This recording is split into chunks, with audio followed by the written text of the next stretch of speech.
One to one ஆன்மீக நேயர்களுக்கு அன்பு வணக்கம்.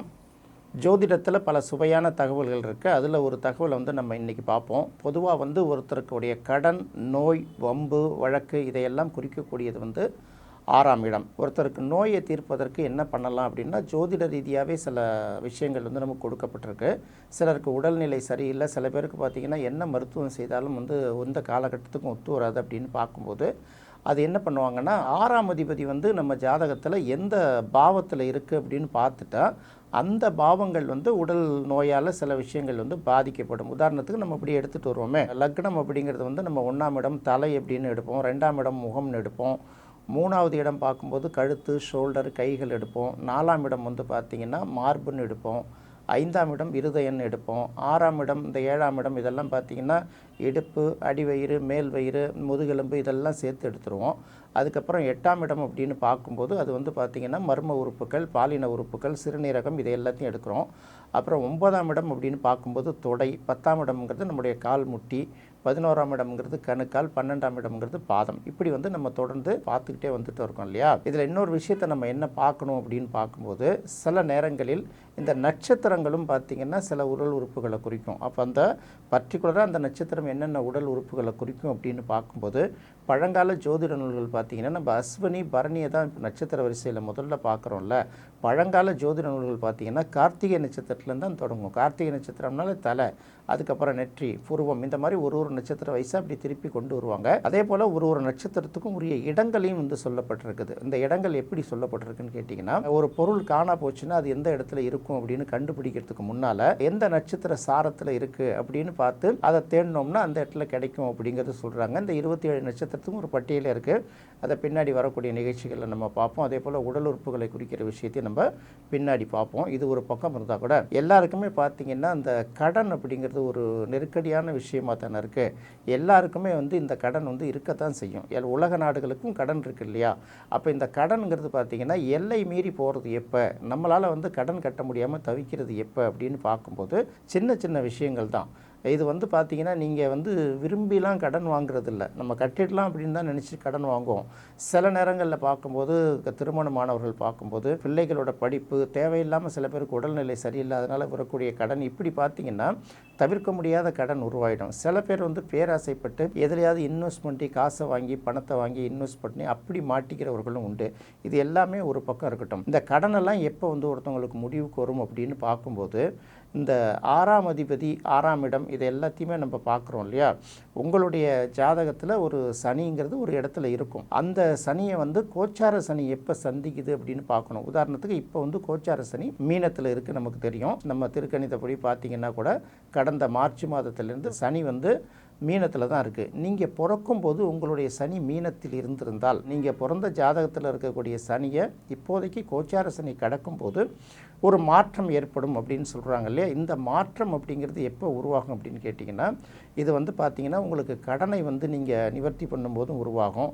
அடுத்தது இந்த சனியோட பார்வை 6ஆம் இடத்தின் மேலே படும்போது அப்படியும் பார்த்திங்கன்னா அந்த கடன்களை அதை விட்டு வெளியில் வரத்துக்கும் கடனை அடைச்சிட்டு வர்றதுக்கும், இன்னும் சொல்லப்போனால் பெரிய அளவுக்கு கடனுங்கிறது இருந்துகிட்டு தான் இருக்கும். நம்ம உடல் இருக்க வரைக்கும், தலை இருக்கிற வரைக்கும் நமக்கு சளி பிடிக்கிற மாதிரி இருக்கும். அது கட்டுக்கடங்கி இருக்குதா, நம்மளை வேற அளவுக்கு நம்மளை தூங்க விடாமல் பண்ணுதா அப்படிங்கிறது தான் கேள்வி.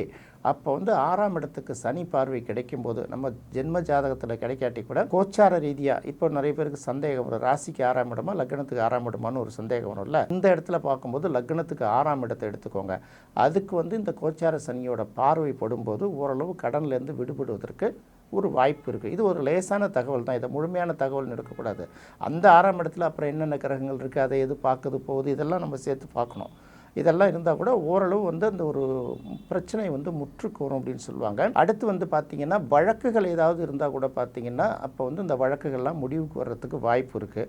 இது இந்த சனி உங்களோட பிறந்த ஜாதகத்தில் சனி எந்த இடத்துல இருக்கோ அது கோச்சார சனி கிராஸ் பண்ணும்போது மட்டும்தான் நடக்குமா அப்படின்னு பார்க்குறத விட இன்னொரு பக்கம் பார்க்க வேண்டியது இருக்குது. உங்கள் ஜாதகத்தில் இருக்கக்கூடிய அந்த ஜென்ம சனியை கோச்சார சனி அந்த இடத்த கிராஸ் பண்ணாலும் சரி, அந்த சனியை இருக்கக்கூடிய ராசியை பார்வை செய்யும் நேரத்தில் கூட இந்த மாற்றங்கள் வரலாம். இந்த மாற்றங்கள் வந்து திசாபுத்திகளுக்கு அப்பாற்பட்டது. ஏன்னா திசாபுத்திகளை மட்டுமே வச்சு பார்க்காம இந்த இடத்துல என்ன பண்ணுறோன்னா, இந்த கோச்சார ரீதியாக சனியின் நகர்வை வைத்து அந்த சனிக்கு எந்தெந்த கிரகத்தோட தொடர்பு வருது அப்படின்னு பார்க்கும்போது 6ஆம் இடத்தை வந்து இந்த கோச்சார சனி பார்வை செய்யும் போதும், உங்கள் ஜென்ம ஜாதகத்தில் இருக்கக்கூடிய சனியை கிராஸ் பண்ணும்போதும் அல்லது மற்ற இடங்கள்லேருந்து பார்வை செய்யும் போதும் ஓரளவு வந்து உங்களுக்கு இந்த கடன்லேருந்து விடுபடுவதற்கு ஒரு வாய்ப்பு இருக்குது. இது ஃபஸ்ட்டு. இது கடன் மட்டும்தானா அப்படின்னு கேட்க முடியாது. கடனை தாண்டி பார்த்தீங்கன்னா சில நோய்கள் கொஞ்சம் அப்படியே சின்ன சின்னதாக இருந்துக்கிட்டு அப்படியே கண்டினியூஸாக இருக்கக்கூடிய நோய்கள் இருக்குது பார்த்தீங்களா, அது கூட ஒரு முடிவுக்கு வரும். இன்னும் சொல்லப்போனால் நீண்ட காலமாக வந்து நீதிமன்றங்களில் நிலுவையில் இருக்கக்கூடிய வழக்குகள் கூட ஒன்று சமாதானமாக போகலாம், இல்லை வந்து உங்களுக்கு ஃபேவராக ஜட்ஜ்மெண்ட் வரலாம். இதெல்லாம் சேர்ந்து தான் பார்க்க வேண்டியிருக்கு. இது மட்டுமே அல்ல, அடுத்தது இன்னொரு விஷயங்கள் பார்க்கும்போது நீங்கள் உங்கள் ஜாதகத்தை பார்த்துட்டே இருக்கும்போது உங்கள் ஜாதகத்தில் ராகு எங்கே இருக்குது அப்படின்னு ஒரு இது இருக்குது இல்லையா. ஒரு காலகட்டத்தில் இப்போதைக்கு ராகு வந்து கும்பத்தில் இருக்குது. நீங்கள் பிறக்கும்போது உங்கள் ஜாதகத்தில் ராகு எந்த இடத்துல இருக்குது அப்படின்னு பார்க்கணும். அந்த ராகுவை இந்த கோச்சார சனி கடக்கிற காலகட்டங்கள் அந்த 2.5 வருஷத்துக்குள்ளே இதே போல் வழக்குகள் முடிவுக்கு வரும் பல பேருக்கு. அதே போல் பார்த்திங்கன்னா நிறைய பேருக்கு வெளிநாடு அல்லது வெளியூர்கள் சென்று வருவதற்கு ஒரு வாய்ப்பு கிடைக்கும். சிக்கல்கள்லேருந்து நிறைய பேருக்கு விடுதலையும் கிடைப்பதற்கு அதிக வாய்ப்பு இருக்குது. இதெல்லாம் ஒரு பக்கம் இந்த கடன் அது மாதிரி விஷயங்கள்லாம் இதெல்லாம் பர்ஃபெக்டாக நடக்குமான்னு பார்த்தீங்கன்னா ரொம்ப யோசித்து தான் சொல்லணும். ஏன்னா சனி வந்து 3 இடத்த பார்க்கும், ஏதாவது ஒரு இடத்துல இருக்கும் இல்லையா.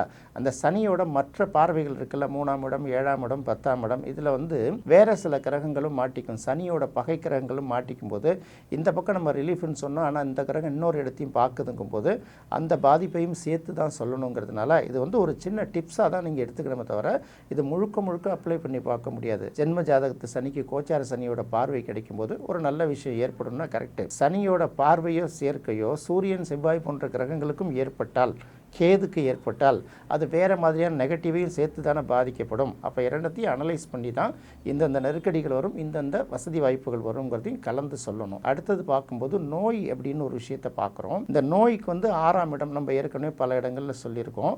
இந்த 6க்கு 6, அதாவது வந்து எதிரிக்கு எதிரி நண்பனுங்கிற மாதிரி 6ஆம் இடம் தானே எதிரி. இந்த 6ஆம் இடத்துக்கு 6ஆம் இடம் அப்படின்னு பார்க்கும்போது என்ன வரும், உங்களுக்கு கிட்டத்தட்ட 11ஆம் இடம் வரும். ஒரு உதாரணத்துக்கு இந்த மேஷ லக்னத்துக்கு 6ஆம் இடம் வந்து கன்னின்னா, கன்னிக்கு 6ஆம் இடம் அப்படின்னு பார்க்கும்போது கும்பம் வரும் இல்லையா. அப்போ உங்கள் லக்னத்துக்கு 6ஆம் இடத்துல இருக்கு என்ன பிரச்சனையோ அதை வந்து 11ஆம் இடத்துல இருக்கக்கூடிய கிரகங்கள் மூலமாக தீர்க்கலாம்ங்கிறது ஒரு சின்ன முடிவு. உங்கள் ஜாதகத்தில் 11ஆம் இடத்தில் என்ன கிரகம் இருக்குன்னு பார்த்து அந்த கிரகத்தை ஆப்ரேட் பண்ணுறதுன்னா இந்த இடத்துல மாய மந்திர சக்திகள்லாம் எதுவும் கிடையாது. அந்த கிரகத்துக்கு உரிய விஷயங்களை நம்ம தொடர்ந்து கடைபிடிக்கும் போது, உதாரணத்துக்கு வந்து இப்போ புதனை ஆப்ரேட் பண்ணோம்னா பச்சை பயிரை வந்து அங்கங்கே சில விஷயங்கள் வச்சுக்கிறது, அதற்குரிய கடவுளை வழிபடுவது, அதற்குரிய நிறங்களை பயன்படுத்துவது, இப்படி பார்க்கும்போது பார்த்திங்கன்னா அதுக்கு வந்து இந்த கடன் இந்த நோய் எதிர்ப்புகள் ஓரளவு கட்டுப்பாட்டுக்கு வரும். அப்படிங்கிறது ஒரு சின்ன ஐடியா தான். முழுமையாக கட்டுப்பாட்டுக்கு வருமா அப்படின்னு ஒரு சந்தேகம் வரும். அடுத்தது பார்த்திங்கன்னா 6ஆம் இடத்துல எந்த கிரகமும் இல்லையே, அப்போ என்ன பண்ணுறது அப்படின்னு கேட்பாங்க.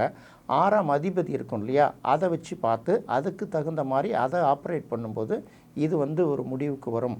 நெருக்கடி, கடன், நோய் இந்த மாதிரி விஷயங்கள்லாம் ஒரு முற்றுப்புள்ளி வைப்பதற்கு ஒரு வாய்ப்பு இருக்குது அப்படின்னு ஒரு விஷயத்த சொல்லிடலாம். கரெக்டுங்க, நீங்கள் சொல்கிறதெல்லாம் சரிதான். இப்போ வந்து 6ஆம் இடத்தை கண்ட்ரோல் பண்ணணும்னு சொல்லிட்டு அதுலேருந்து 6ஆம் இடமான 11ஆம் இடத்துல இருக்கிற கிரகத்தை பார்த்தோம்.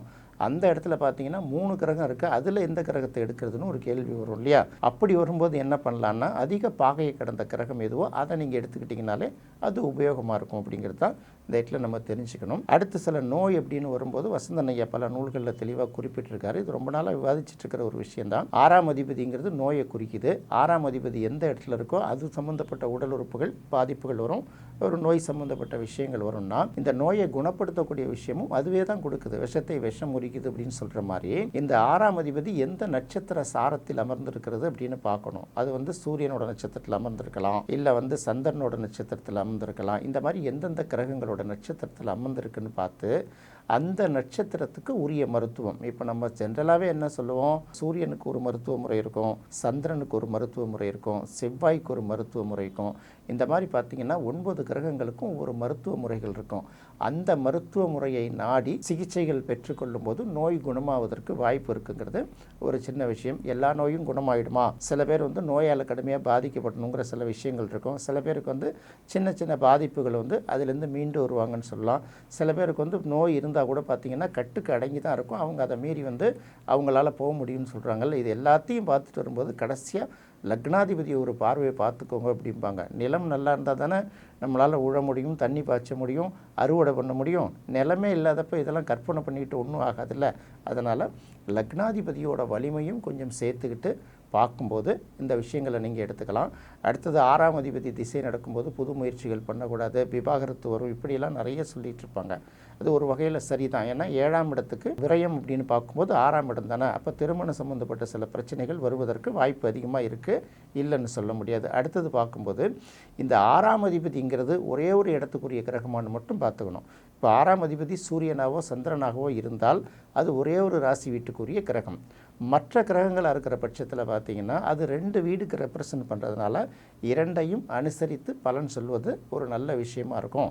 சில பேருக்கு பார்த்திங்கன்னா 6க்கும் 11க்கும் அதிபதியாக இருக்கும் 6ஆம் அதிபதி. அப்போ 6க்குரிய வேலையை அவர் செய்து முடித்து விடுவார். அப்போ வந்து சிக்கல் நெருக்கடி எல்லாம் வரும். திரும்ப 11ங்கிறது தீர்வு வர்றதுனால அந்த தீர்வும் அதே காலகட்டத்தில் கிடைச்சிடுங்கிறதுனால இதை வந்து 2த்தையும் அனலைஸ் பண்ணி தான் சொல்லணும். இது வந்து எப்படி பார்த்தாலும் சாதாரண மனிதர்களும் இந்த ஜோதிடத்தோட சின்ன சின்ன விஷயங்களை டிப்ஸுகளை தெரிஞ்சுக்கணுங்கிறதுக்காக இந்த விஷயத்தை நாம் சொல்கிறோம். இது உங்களுக்கு ரொம்ப பிடிச்சிருக்கும்னு நினைக்கிறேன்.